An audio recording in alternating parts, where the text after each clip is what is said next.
guys, don't show you how to share Evernote notes with your fans. But before we continue, don't forget to subscribe to our channel for more tutorials. So head over to your Evernote account or login and head over to the sidebar, click on notebooks and click on your primary notebook here.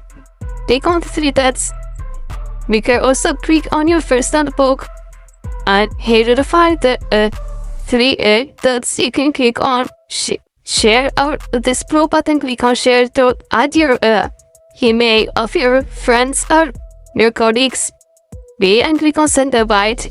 You can also copy the link and make sure you choose anyone with the link in view or anyone that you can edit. Choose this and copy link and we can paste the link to the friends and share with them. Make sure you enable them for edit of the anyone with the link. This is pretty much it, guys. If you found this video helpful, don't forget to like, subscribe, and leave a comment.